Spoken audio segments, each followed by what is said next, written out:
This nigga wanna take. This the type of nigga that wanna take all the camera show. Camera show.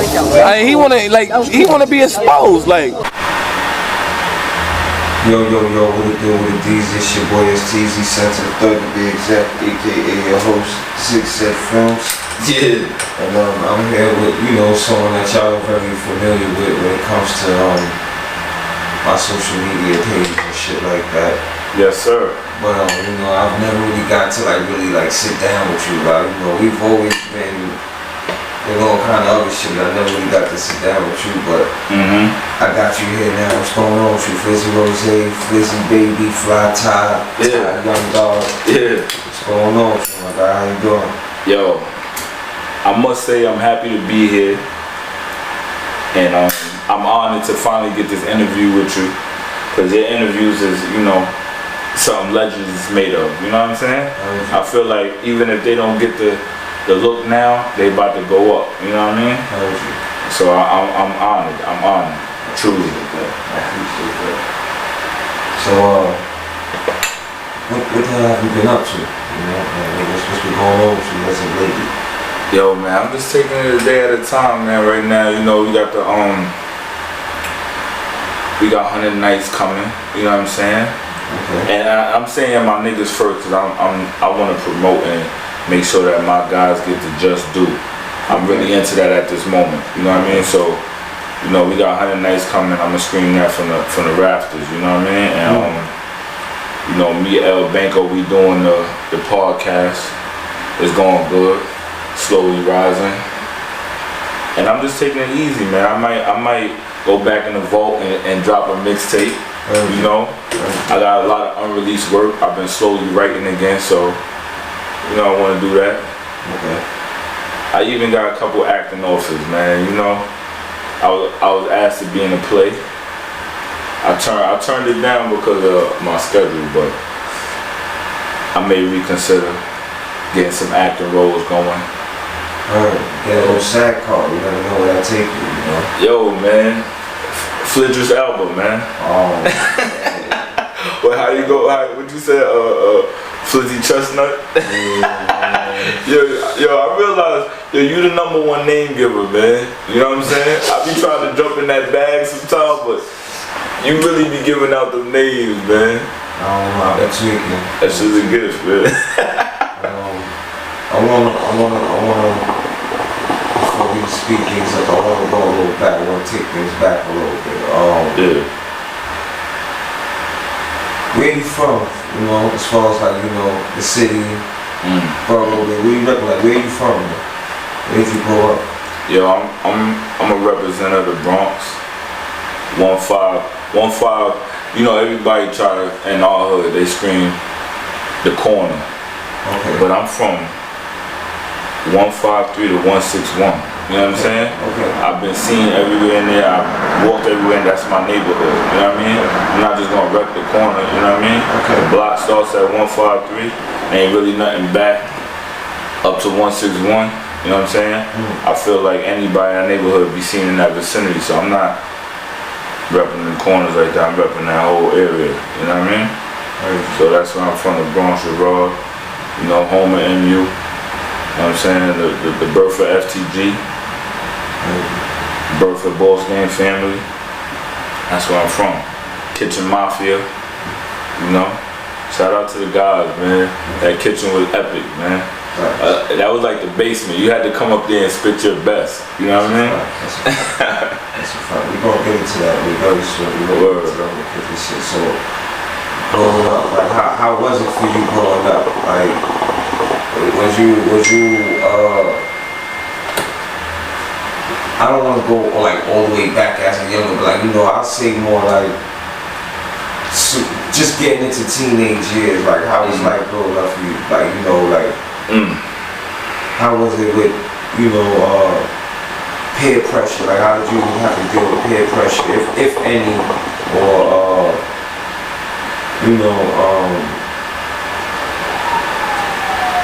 certain kind of energies? Were you into any, could you read energies and things like that when you were coming up?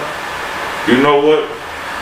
Yo, when I was coming up, say a teenager, 13 years old, if we talking right there, I was still to myself, you know what I'm saying?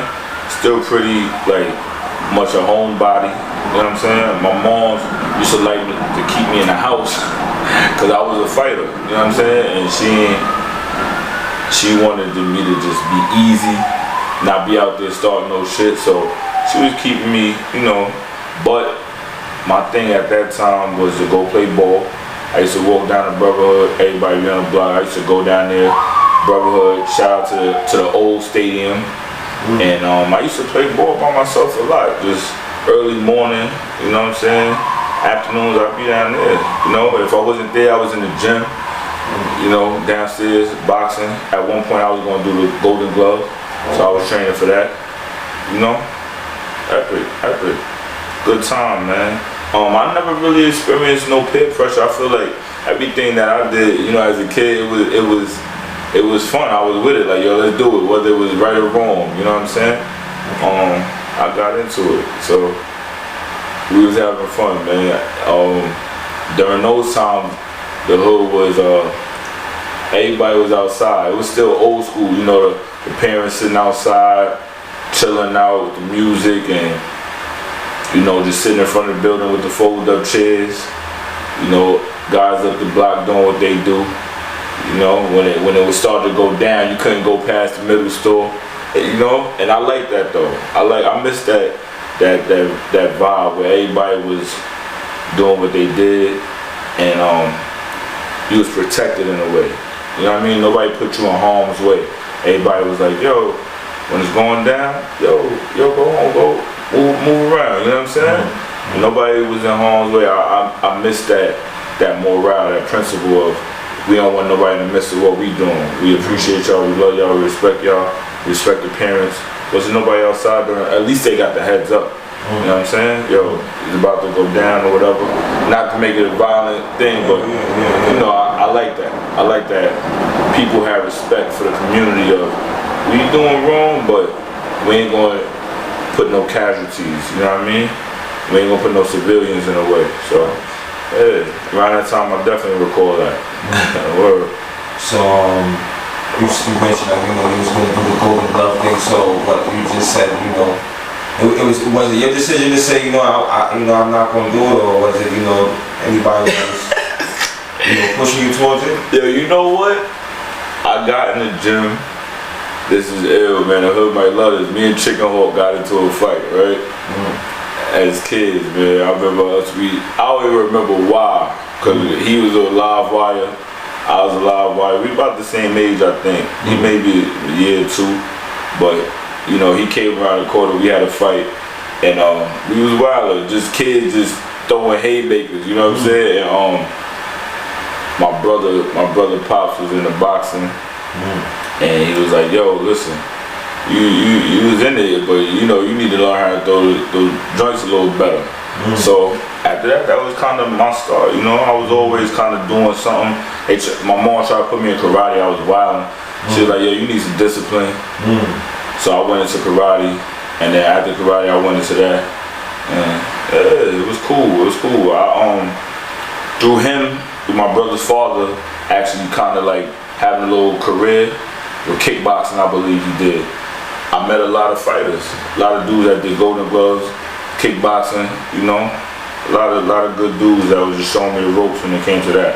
So, yeah, that's how it broke down, because, you know, his consistency. I ain't gonna lie, he wasn't consistent, but that's where I got my start with just actually know how to throw my joints. So, yeah. So, I ran across this is still at the time, you know, still being young as a teenager. I ran across a cassette tape with some guys rapping in the basement. Like, I mean, I really knew that they used to have, you know, boxing down there. We used to lift weights and all kind of stuff, and then there was a guy who was actually DJing and doing all kind of things, singing that salute. Shout out to DJ C Best, man. And I hear a tape with I believe he was the youngest member in the crew called Two Fucks. You know what I mean? It was Cheesecake, Liz, you know, C Best. You know, like I'm just like, wait, what is this. You sound like you was 8 years old. I don't know, but you probably was like maybe 12 or 13. I'm not sure, but. I'ma pass the mic to Lil Ty, rip it, yo. I'm only 13, but niggas is childish.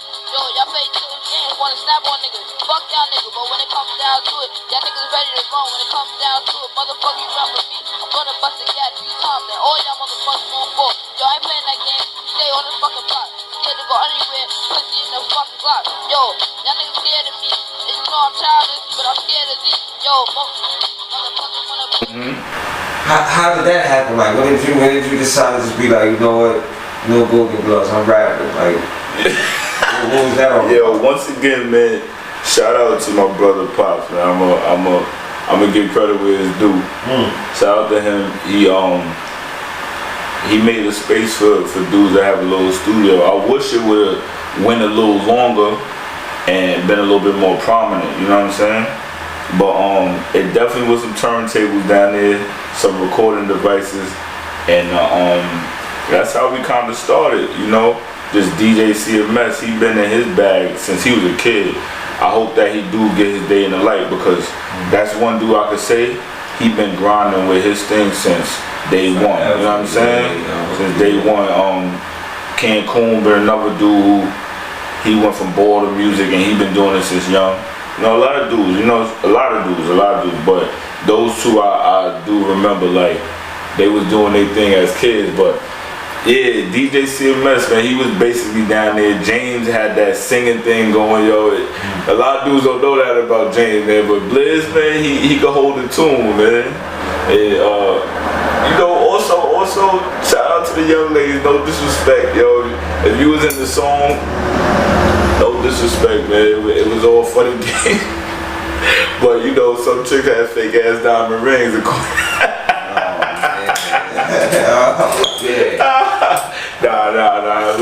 It was all fun, but that's how we got down there. We were just throwing on the hottest beats at the time.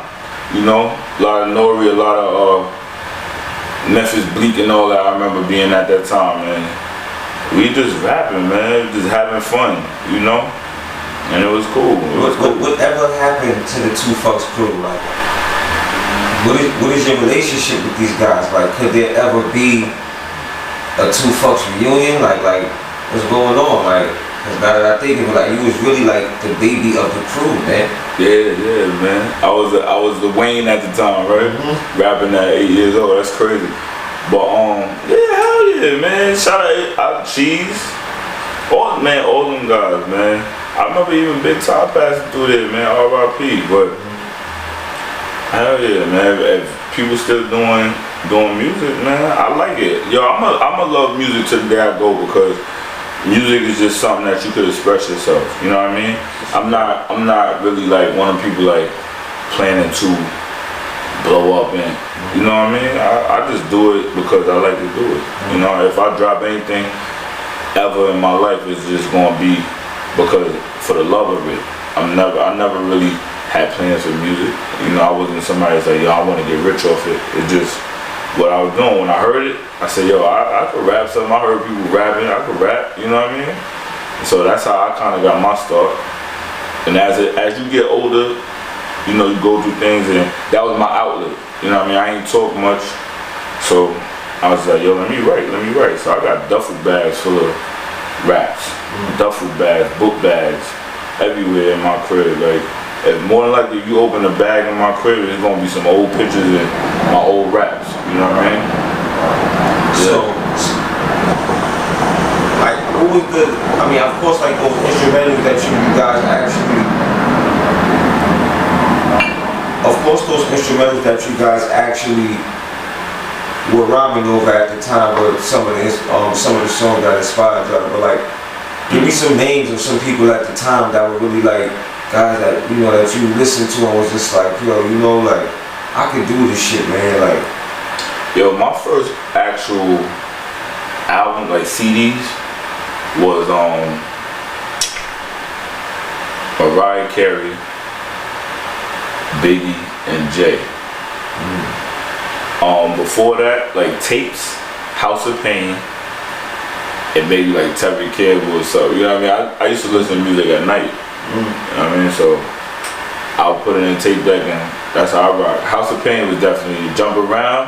I had that tape. That was on repeat. That was fire. I didn't really understand like much about it. You know what I mean? It was just you know, it was just Jump Around. I just liked it. You know what I mean?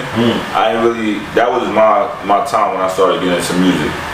And then when I heard Jay as a youngin', I was like, damn, Jay could really. He could spit, you know what I mean? Like I didn't, like I said, I can't say I understand, but I just ain't really put no stock on cadence and rhyme flow, but all that stuff was what I liked about how he rapped, you know what I mean? Biggie too, the stories, like whenever, my favorite joint on his story to tell, you know what I'm saying? He's like, boom, boom, how he came in. Fuck with a nigga up to New York, that was crazy. I was just like, it was really a story, and for me as a kid, I'm like, damn. So that story never got old to me. So whenever I'm hearing his music, I'm just listening to that as a kid, like, yo, let me hear this on repeat. That was crazy. I didn't know if it was a real story. I assumed it was real, but the story was crazy. So yeah, I like that. You know, that realism, the storytelling, the you know, not really understanding, you know, rhyme schematics and all that, but that was dope about music, you know what I mean? And then, like, the way they was stunting too, you know what I'm saying? Like, how your parents get into they be like, you know, my parents at the time, I'm assuming they 40 years old or something, you know what I mean? 30s, in their 30s maybe, and they liking the music. So they kinda, I'm like, damn, you know, you look up to your parents a little, you like, yo, why they like this so much? You know what I mean? So, and then when Biggie died, how everybody was hurt. I remember my brother's father coming in, waking me up, like, yo, Tupac got killed. Like, I'm like, what? And he just said, and then he walked out the room, and he did the same thing with Biggie. But with Biggie, he looked hurt, like, and I've never really seen him be emotional, but he did the same thing, like, yo, wake up. And it was like, it was nobody else for him to tell but me, but he had to tell somebody. And he told me like, yo, Biggie just got killed. And he walked out. And he wasn't even that type of dude to be, he never put too much stock in the music. He liked Nas though. He liked Nas. He used to say, he said he liked Jay, but he wasn't really heavy on it. But he liked Nas. That was crazy. And then he came and told me like, yo, Biggie died. And I'm like, you know, as a kid, I'm like, damn. Oh. Okay, so then you had a grace period where it wasn't too much of that, it was more of, I'm gonna start playing a little bit of ball, you know, I'm gonna start playing a little bit of ball and I'm gonna hit the streets now, like, oh man. Like, what the hell was that all about, man? Like, I used to remember you in passing. You know, coming from using hostos, or what I'm trying to say, you know, you doing your thing and shit like that, like. Shout out to hostos, man. Yo, hostos, please. I remember one time I don't know where you was coming from, man. Funny story. You had on the paint. Oh my Lord. With the dread, yo, when your dreads was hanging down to damn near the floor. Yeah, you about the chicks went crazy, yo. I was like, yo. Like, yo, you let me sleep? My man, see? Word, but, I think I was already, I don't know, man, it was something, I ain't gonna lie, as a youngin', you like sneakers and shit, you know what I mean? And I was never one of the people who wanted to ask my mother for nothing, you know what I mean? Like, I seen her struggles, and, you know, we had our own, you know, our own little time period where it wasn't all peaches, you know what I'm saying? And I ain't gonna say I had the worst struggle. I've heard stories, like people told me shit, and I've seen shit like, damn, like I don't live like this, but it wasn't easy, you know what I'm saying? It wasn't all good. And I just couldn't bring myself as a kid. I just understood like, yo, she doing her thing, she holding it down. She by herself. My grandmother, they holding it down for us, so I couldn't bring myself to start asking them for stuff. And I'm seeing them doing their thing, they going to work every day and struggling to pay bills. So I'm like, I gotta do something. If I want this stuff, I gotta do something. Even in my school, I used to see you know, a lot of dudes just coming in, yo, my mom bought me this, and I'm like, I can't ask my mom that. Like, I can't be that guy. So right then and there, I was just like, yo, I gotta do something with myself. You know what I mean? And unfortunately, I just ain't go with a job. You know what I mean? I ain't go do summer youth and all that. I did what I saw. You know what I mean? So that's what it was. I never stopped rapping though. Yeah, but it was equally balanced out with basketball. Like you was really, you know, you was on your TP3 shit. They was calling you, you know, you was on your Chris Paul shit. Right, right. I mean? Like, oh, maybe you was really James Harden before the bed and he was in college. Yo, I love ball. What happened with ball was, like I said, that was my first love. Like, I rapped as a kid, I did, but it wasn't like something I could do every day because I did it when I was with those guys, DJ, CMS, Cheese, come down to the basement. So that's when we did it, and then the basement closed at a certain time. You know what I mean? So, but basketball, watching Iverson, watching Marbury, and like, yo, I got a good thing. I used to think Marbury was better than I.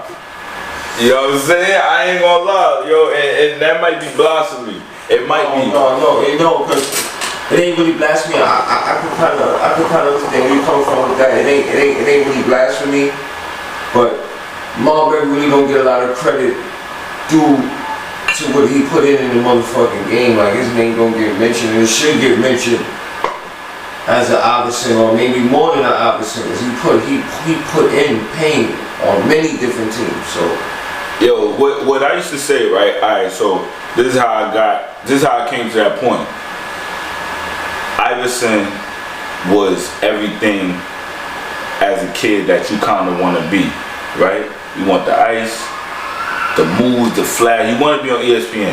You know what I mean? When I watch ESPN, when I used to come over to school, top 10 plays, Iverson is in 3 of them. Then he crossing niggas behind the back. So I'm like, damn. So I'm in the crib dribbling the ball, practicing the moves. That's how my handle, you know what I mean? I used to have a little basketball and be dribbling in the crib crazy. And when I went out and you had a bigger basketball, it's easier when you dribbling tennis balls and stuff like that. So that's how my shit my handle was good. But my gym teacher made me think about that. Like, yo, do you want to have the 30 points or do you want to have 20, 10 assists, 10 rebounds, you know what I'm saying, 3 steals? He made me think like, yo, be an all-around player. He's like, yo, you short, so you gotta show them that you could do everything. You gotta show them that you could defend, you know what I'm saying, get them sneak help blocks, come off the help side. He used to really start putting that basketball mind. And I've never been coached, so I'm just playing the game off of just the love of it. And he used to make me think like that. So when I watched the game, I started watching it different. You know what I mean? Like when I see Steve Nash at that time and all of them, I'm like, alright, they getting 20 assists. How do I make sure I put somebody in the right position to, if I pass the ball, is that your strong point? I don't want to pass it to a center on the block. I mean, if you're not on the block, you know, that don't make sense. Getting your strong point and we get a good assist. So it made me start thinking the game different. But definitely at that time, basketball, you know, it was just, that was my thing. I love ball. I love ball.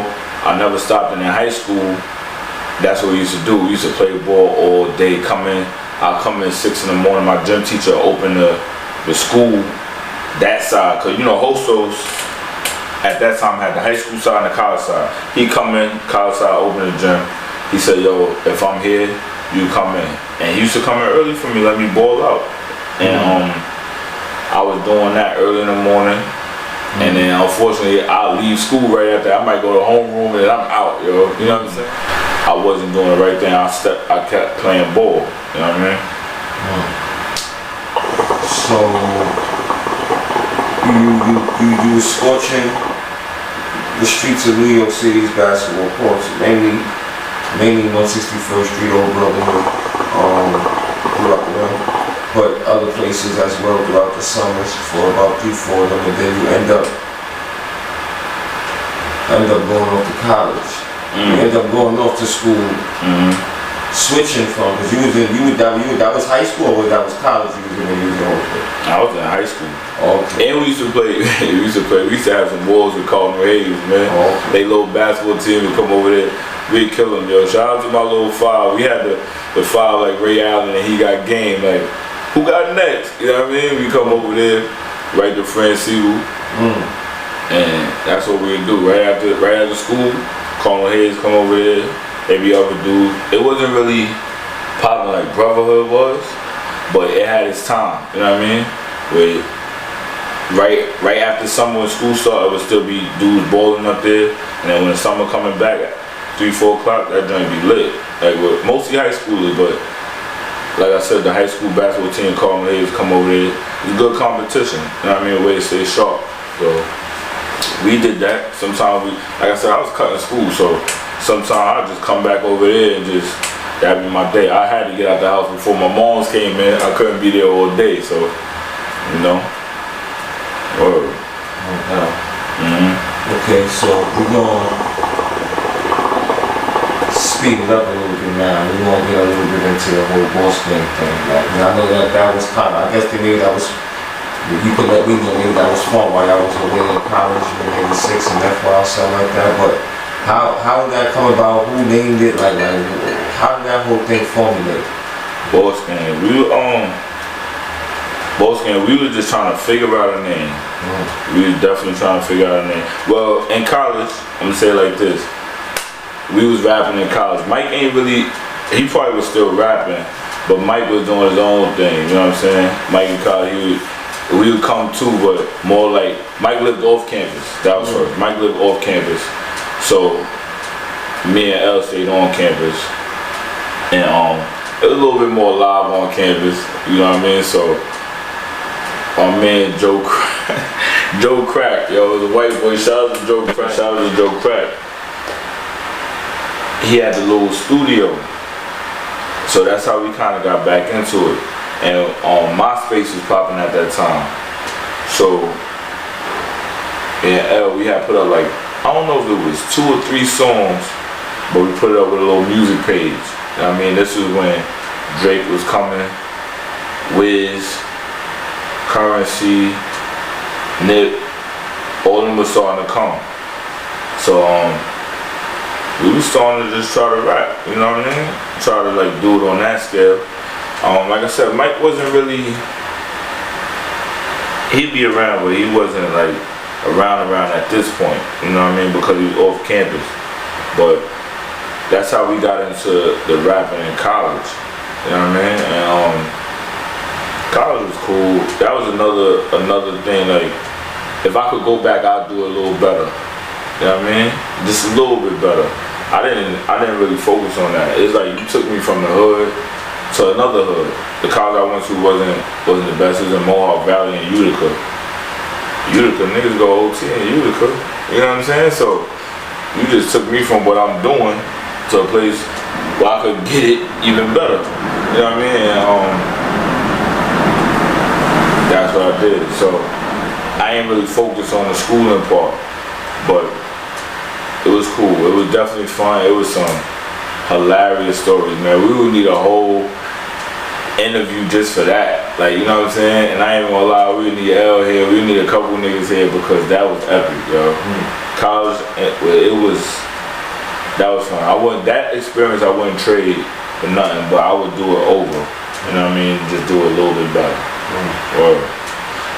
So yeah, how did that, who named it and how did that whole the boss game thing start? Yo, me and El was having a conversation. We was having a conversation. I don't remember the conversation, but we was talking, and that's how it came up. I know first we was gonna be FBA, Family Before Air, for sure. Hunter he was like, yo, Hunter always been one of them dudes that say, yo, my guys, my brothers, my family. You know what I mean? So he came with that FBA, Family Before Air, and that was a dope name. But Boss Gang just had more of a ring to it. You know what I mean? And we stuck with that. And I think L actually said it in a song too. And that's what we did. We just rolled with that. And it was cool. It worked. it fit. So.